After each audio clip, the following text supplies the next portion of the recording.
Come Fly With Me. It's a title of a panel at this year's Milken Global Conference in which the aviation and aerospace industry discuss influences in aircraft development. Bloomberg special correspondent Willow Bay is standing by in Los Angeles with a top executive in the business. Willow? That's right, Mark. Hi, I'm sitting here with David Hess from Pratt and Whitney, one of the biggest engine makers in the business, who did just come from that panel that you mentioned. David, nice to have you with us. Thank you. So there are two things going on right now. One is the aircraft makers are buying planes like crazy. Yes. They're also being squeezed on the profit end by high fuel prices. Right. What do those two things add up to? Well, it's the fuel prices are certainly a very sharp two-edged sword right now. If you look at the profitability of the airline industry as a whole across the globe, they're going to make about $3.5 billion as an industry this year, which sounds like a lot of money, but it's actually half the profit level they achieved last year. And if you look at a percent of sales or the return on sales, it's about a 0.5% return on sales. So the airlines are marginally profitable right now. And one of the big things that it's impacting them is the price of fuel, which represents about 35% of their operating costs.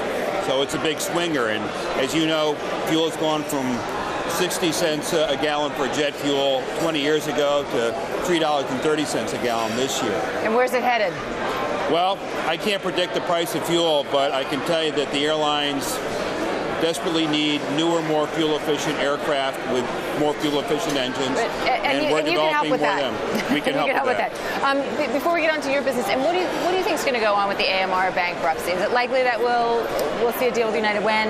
It's hard to say, but my sense is that they'll work through bankruptcy just as some of the other big carriers did, United and Delta and others.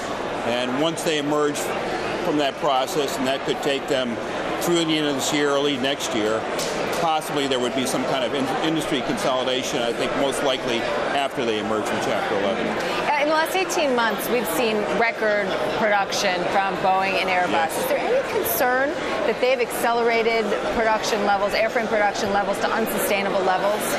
Well, there's certainly a demand. If you look at their backlogs, the backlog for Airbus and Boeing right now, with their record orders that they achieved last year, they have about a 7-year backlog.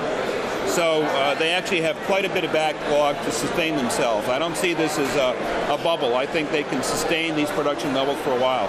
Great. Now, you talked about, business is booming right now for engines. How much of your business now is driven by your new engine, the geared turbofan? Well, a huge number. If you look at the orders that we have, we booked more than 1,000 new engine orders last year. And I'd say 90% plus of them have been the new geared turbofan engine. So we actually have 4 applications of this revolutionary new engine that we're developing now. And it's revolutionary why? Primarily because of fuel efficiency? Fuel efficiency. It achieves a 16% step change improvement in fuel efficiency. It's also much quieter. So the noise levels are about 75% of what they are. And along with the fuel efficiency, you have a huge environmental benefit because carbon emissions is exactly proportional to fuel burn benefit. So as you reduce fuel burn by 16%, you actually reduce carbon emissions by 16%. So this year for a typical narrow body commercial aircraft, they'll save about 3,000 tons of carbon a year if they were flying our engine. But when you turn to fuel, is there a price at which fuel levels reach where you no longer get the fuel efficiency bang? In other words, are you concerned about that with engine orders? I don't think it's really been the trend of the industry. It's interesting if you look back to the dawn of the jet age, commercial jets with the Boeing 707 back in the 1960s. Since that point in time, aircraft and engines, commercial aircraft and engines together have achieved a 70% improvement in fuel efficiency. So it averages about 1% to 2% improvement a year. That's been the history over the last 50 years, and it's going to continue. So I know you also supply engines for the Defense Department. You're head of the Aerospace Industries Association. I know that you've been lobbying very heavily against any sort of budget cuts. Yes. What's the potential impact to the industry and to your business if these cuts go through as expected? Well, it's really millions of jobs.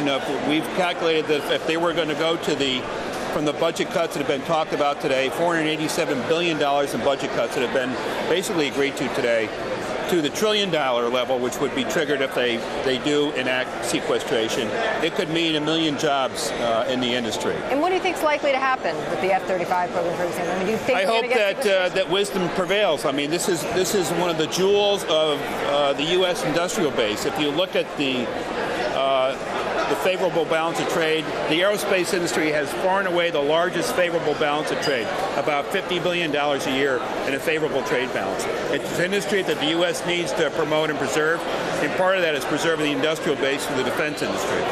I can tell you've been on the circuit talking up your business. Thank you. David, thanks very much for joining us. Thank you, Willow.